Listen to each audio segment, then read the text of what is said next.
बिस्मिल्लाहिर्रहमानिर्रहीम। शुरू अल्लाह के नाम से जो बड़ा मेहरबान नहायत रहम वाला है। मैं हूँ यासिर, आपका होस्ट और आपका दोस्त। उम्मीद करता हूँ आप सब खैर आफियत से होंगे। आज 7 सितंबर बरोज़ जुमेरात इंतहाई अहम तरीन दिन था। आज बहुत बड़ी हैपनिंग्स हुई जिसमें सुप्रीम कोर्ट बार के वकला की कन्वेंशन हुई, जहाँ पर उन्होंने बाकायदा तौर पर एक तबले जंग जो है वो बजा दिया है फौज के खिलाफ। उसके साथ साथ बुशरा बीबी के खिलाफ भी अब बाकायदा तौर पर क्रैकडाउन का जो सिलसिला है उसका आगाज हो चुका है और जल्द जो है उनकी गिरफ्तारी वो भी अमल में आएगी। इसके साथ साथ जो एक और बड़ी पेशरफ्त हुई, आज पहली दफ़ा पाकिस्तान की तारीख में ब्यूरोक्रेट्स के खिलाफ शिकंजा जो है वो कस दिया गया है। इस हवाले से कुछ अहम तरीन तफसीलात हैं और इसके साथ साथ कुछ दीगर जो अहम तरीन खबरें हैं वो आपके साथ शेयर करूँगा। अगर आपने मेरे चैनल को सब्सक्राइब नहीं किया तो बराए मेहरबानी चैनल को सब्सक्राइब कर लें और बेल आइकन को दबा दें ताकि हर आने वाली वीडियो आप तक पहले पहुंच सके। बिजली के बिलों के हवाले से बहुत ज़्यादा एहतजाज हुए, लोगों ने बिलों को जलाया, गो के उस पर बाकायदा तौर पर मीडिया पर पाबंदी आयद की कि जो लोग बिलों को जला रहे हैं उनको किसी किस्म की कवरेज ना दी जाए और लोगों को एक लॉलीपॉप दिया गया कि जल्द इस पर बड़ा रिलीफ दिया जाएगा। और आज उसका बाकायदा जो है वो फैसला सामने आया है, जो कि लोगों के साथ एक बहुत बड़ा मजाक किया गया है। अब कहा यह गया है कि IMF की तरफ से मंजूरी इस बात की दी गई है कि जिन लोगों ने 200 से कम यूनिट इस्तेमाल किए हैं वो अपने बिल जो हैं वो किस्तों में अदा कर सकते हैं। गो के उनकी मालियत में किसी किस्म की कमी नहीं आएगी, सिर्फ उनको किस्तों की फैसिलिटी दी गई है। लेकिन ये हैरानकुन तौर पर बात जो है वो काबिल कबूल नहीं है, क्योंकि अगर किस्तों में भी अदा करेंगे तो बोझ तो गरीब की जेब पर उतना ही रहेगा और अगर आज एक किस्त अदा करेंगे उतनी देर में अगला बिल जो है वो मजीद ऐड हो जाएगा। तो इस तरह आज निगरान हुकूमत की तरफ से बाकायदा तौर पर गरीब तबके के साथ एक और घिनौना मजाक किया गया है। इसके साथ साथ आपको पहले भी ये अपने व्लॉग्स में बात बताई थी कि PDM का जो इत्तेहाद है वो बहुत ही गैर फितरी किस्म का इत्तेहाद है। इनकी आपस में लड़ाई होगी और अब बाकायदा तौर पर उसके नताइज जो हैं वो आना शुरू हो चुके हैं। इस बात के का सबूत यह है कि अब पाकिस्तान पीपल्स पार्टी की तरफ से एक बयान सामने आया जिसमें उन्होंने कहा कि पाकिस्तान मुस्लिम लीग नून और MKM और थर्ड इलेक्शन कमीशन जो है वो इस वक्त इलेक्शन की राह में रुकावट है।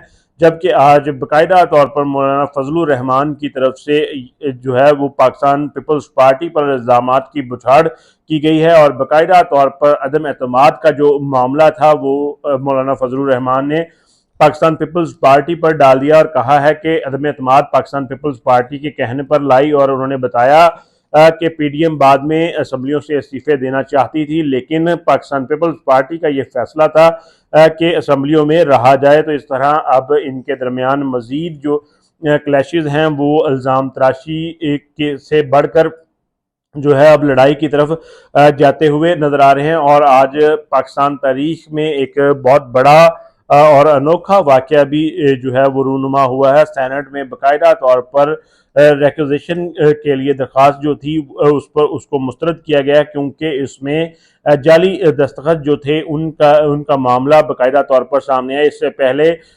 आर्मी एक्ट और दूसरा ऑफिशियल सीक्रेट एक्ट के हवाले से सदर के दस्तखत को लेकर बहुत मामला जो था वो ख़राब हुआ था और कहा यह गया था कि दस्तखत जो हैं वो जाली हैं। आज सेनेट में भी इसी तरह का मामला देखने में सामने आया है और कहा यह जा रहा है कि 6 सेनेटर्स के दस्तखत जो हैं वो जाली हैं, जिसमें बड़े नाम रज़ा रब्बानी और फ़रूक एच नाइक भी शामिल हैं। तो इस तरह ये पाकिस्तान तारीख और पाकिस्तान सेनेट का एक अनोखा वाक़या जो है वो सामने आया है। बिजली के हवाले से जो इस वक्त हुकूमत है वो किसी किस्म का रिलीफ तो नहीं दे पाई, लेकिन इस वक्त हुकूमत की तरफ से बाकायदा तौर पर एक अदाद शुमार जो है वो शाया किए गए हैं और उन्होंने बताया है कि गुज़िश्ता 16 माह के अंदर 19 अरब यूनिट्स जो हैं वो चोरी हुए हैं या उनका लाइन लॉसेस दीगर मामला जो हैं 19 अरब यूनिट का कोई भी हिसाब किताब नहीं है।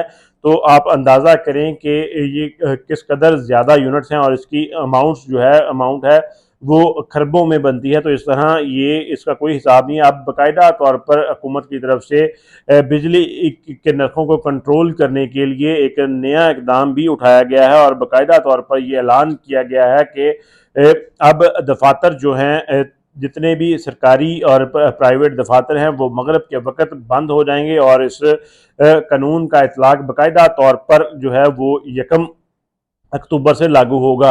और आज एक और नया और बड़ा ही अहम तरीन वाकया रूनुमा हुआ।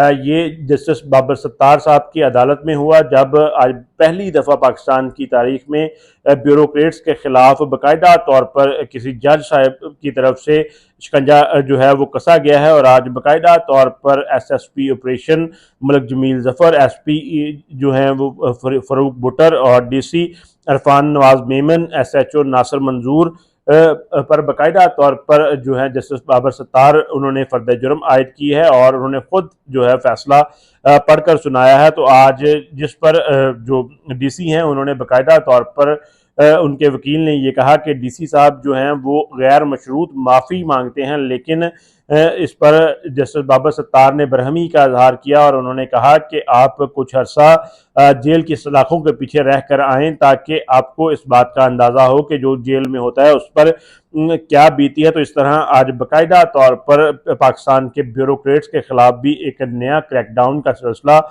शुरू हो चुका है और ये इंतहाई खुश आइंद बात है, क्योंकि कानून जो है वो सब के लिए एक जैसा होना चाहिए। ये जो साहिब हैं ये बाकायदा तौर पर एक दस्तखत करके किसी को भी सलाखों के पीछे भेज देते हैं। तो इस तरह अब इस मामले को रुकना चाहिए था और जस्टिस बाबर सत्तार ने बहुत बड़ा कदम उठाया है। उनको सलूट है कि उन्होंने इस सारे सिनेरियो में इतनी बड़ी हिम्मत की है और उनका यकीनन जो नाम है वो तारीख में अच्छे और सुनहरी रूप में लिखा जाएगा। इसके साथ साथ इस वक्त आर्मी की तरफ से बाकायदा तौर पर एक क्रैकडाउन का सिलसिला जो है वो भी जारी है। डॉलर की कीमत ओपन मार्केट में अब मज़ीद कम होकर तकरीबन 3 दिनों के अंदर अंदर ओपन मार्केट में 28 रुपये डॉलर की कदर में कमी हुई है और आज बाकायदा तौर पर इंटर बैंक में भी बाकायदा रेट में कमी देखने को नजर आई। लेकिन ये बात अगर देखा जाए कि अगर ये तो सिर्फ डंडे के जोर पर है और डर से है, तो फिर इसका कोई देर पा फायदा नहीं होगा। अगर ये लोगों ने इस चीज़ को खुद से समझ लिया है कि उनको ऐसा नहीं करना चाहिए, मुल्क की सालमियत का सवाल है, तो फिर ये बड़ी खुशाइंद बात है और इसके दूरपा जो है वो बाकायदा तौर पर रिजल्ट्स भी देखने को मिलेंगे। और आज की एक परवेज़ इलाही साहब की जो दरख्वास्त थी वो बाकायदा तौर पर इस्लामाबाद हाई कोर्ट में जस्टिस तारिक महमूद जहांगीरी ने बाकायदा तौर पर निपटा दी और उन्होंने कहा कि ये तौहीन अदालत का मामला नहीं है, क्योंकि इस्लामाबाद हाई कोर्ट ने बाकायदा उनको छोड़ने का कहा था, ना कि ये कहा था कि इनको दोबारा किसी मुकदमे में गिरफ्तार किया जाए। हाँ, ये तौहीन अदालत लाहौर हाई कोर्ट के हवाले से बनती है, तो आप इस मामले को बाकायदा तौर पर जो है वो उसमें लाहौर हाई कोर्ट में मामले को चैलेंज करें। और आज बाकायदा तौर पर इसी फौज के हुक्म के बाद एक जो क्रैकडाउन का सिलसिला जारी है उसमें एक अहम पेशरफ्त भी नज़र आई है। आज FIA ने पेशावर में जो करेंसी मार्केट है चौक यादगार में उसको बाकायदा तौर पर सील कर दिया गया और कहा यह गया है कि इस मार्केट से बहुत ज़्यादा जो डॉलर है वो स्मगल होता है और हुंडी के ज़रिए से जो डॉलर है वो बहुत ज़्यादा इसके ज़रिए से बाहर जाता है। तो इस तरह आज बाकायदा ये भी अमल देखने में सामने आया और इसके साथ साथ एक्सचेंज के हवाले से भी बहुत बड़ी खबर है। नई कानून साजी की गई है। जितनी भी बड़े बैंक हैं उनको अपनी एक्सचेंज कंपनीज बनाने के लिए हुक्म दे दिया गया है और दीगर जो छोटी B और C कैटेगरी की कंपनीज हैं उनको 3 माह का वक्त दिया गया है कि वो अपने आप को बड़ी जो ऑर्गेनाइजेशंस हैं उनके अंदर जम करें, अदरवाइज उनका जो लाइसेंस है वो बाकायदा तौर पर कैंसिल कर दिया जाएगा। और साथ साथ एक्सचेंज का बिजनेस करने की जो शर्त थी, कैपिटल की शर्त थी, वो पहले 20 करोड़ थी, उसको अब बाकायदा तौर पर बढ़ाकर 50 करोड़ रुपया भी कर दिया गया है। इससे भी डॉलर जो है उसकी कदर में कमी होगी और पाकिस्तानी रुपया जो है वो मज़ीद मुस्तहकम होगा। ये एक अच्छा कदम है बाकायदा तौर पर जो आज सामने आया। और इस मुल्क में ये बार बार कहा जाता है कि मुल्क दिवालिया होने के करीब है, मुल्क मुश्किल हालात से दो चार है। और इसमें एक खबर गुज़िश्ता रोज़ सामने आई कि 10 अरब रुपए इश्तिहारात पर लगा दिए गए। 40 करोड़ रुपए का जो झंडा है वो लिबर्टी में लहरा दिया गया। और आज बाकायदा तौर पर पंजाब निगरान हुकूमत ने लाहौर हाई कोर्ट के जजेस को 36 करोड़ रुपए की खतीर रकम के बिला सूद कर्जे जो हैं वो दे दिए गए हैं। ये जज साहिबान की तकरीबन 3-3 साल की सैलरी बनती है और इसको 12 साल के अंदर अंदर उन्होंने लौटाना होगा। तो इस तरह ये भी एक खजाने पर बाकायदा तौर पर बोझ डाला गया है। तो आज जो सबसे अहम और बड़ी खबर थी वो वकला कन्वेंशन थी। सुप्रीम कोर्ट बार की तरफ से आज वकला कन्वेंशन का एहतमाम किया गया, जिसमें पाकिस्तान के नामवर वकला, जिसमें लतीफ़ खोसा साहब और काजी अनवर साहब और दीगर ज़ुबैर खान साहब जो भी सुप्रीम कोर्ट के सीनियर तरीन वकला थे, उन्होंने शमूलियत इख्तियार की और उन्होंने आज बाकायदा तौर पर फ़ौज को ललकारा है। फ़ौज के ख़िलाफ़ जो है उन्होंने खुल कर महाजराई की है और तबले जंग जो है वो बजा दिया है। और फ़ौज को बाकायदा तौर पर उन्होंने इस बात से वार्न किया है कि अब ऐसा नहीं होगा कि आप तमाम तर मामलात देखें, आप ही जो है वो बाकायदा तौर पर वज़ीर ख़जाना हो, वज़ीर कानून हो और तमाम तर जो मामलात हैं वो आप देखें, आपका ये आइनी कानूनी हक़ नहीं है। इसके साथ इसी कन्वेंशन में अब सुप्रीम कोर्ट के जजेस पर भी एक प्रेशर डाला गया है और उनसे मुतालबा किया गया है कि वो मिलिट्री कोर्ट्स और ऑफिशियल सीक्रेट एक्ट के हवाले से जो है वो फैसला देकर जाएँ। अवाम उनको याद रखेगी और साथ साथ बाकायदा तौर पर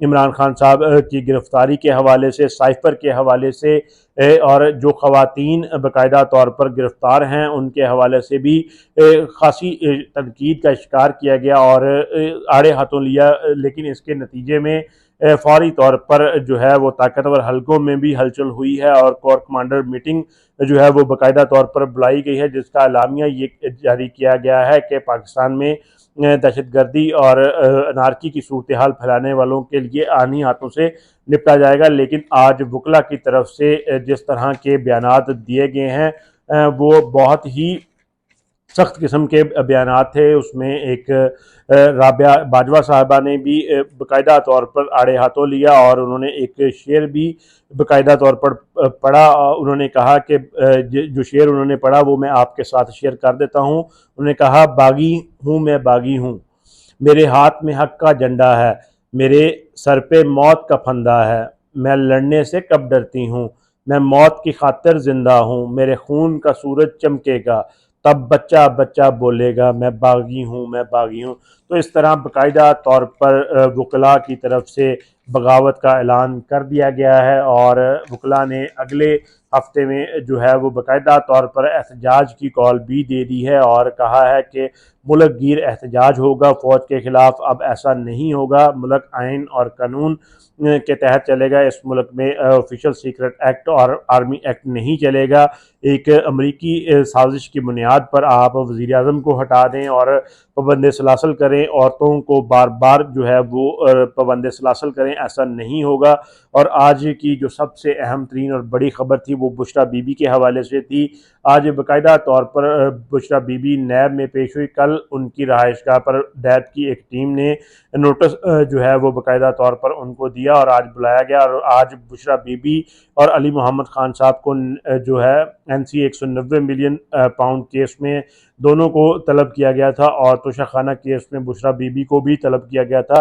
तोशाखाना केस की जब इंक्वायरी चल रही थी अदालत में तो वकील की तरफ से इस्तदा की गई कि तफ्तीश के लिए इनका जिस्मानी रिमांड जो है वो ज़रूरी है और इनका हिरासत में लिया जाना बहुत ज़रूरी है। गो कि आज उनको जो है वो उनका रिमांड नहीं दिया गया, उनके को हिरासत में नहीं लिया गया और 12 सितंबर तक बाकायदा तौर पर उनकी ज़मानत हिफाजती ज़मानत में तोसी तो कर दी गई है। लेकिन अब प्लान यही है कि किसी तरीके से बुशरा बीबी को दर लिया जाए, क्योंकि हर हरबा हर जोड़ तोड़ जो है वो करके देख लिया गया है। लेकिन खान साहब के अज़ाइम जो हैं वो वो बिल्कुल बुलंद हैं और वो किसी सूरत में भी इनके आगे झुकने के लिए तैयार नहीं हैं। तो अब ये हरबा जो है वो इस्तेमाल करने की कोशिश की जा रही है कि बुशरा बीबी के ज़रिए उनको ब्लैकमेल किया जाए और ये जैसे कुफ़ार करते आए हैं, कुफ़ार की ये एक नेचर थी कि वो औरतों पर हमलावर होते थे, घर वालों पर हमलावर होते थे और कारोबारों को तबाह करते थे।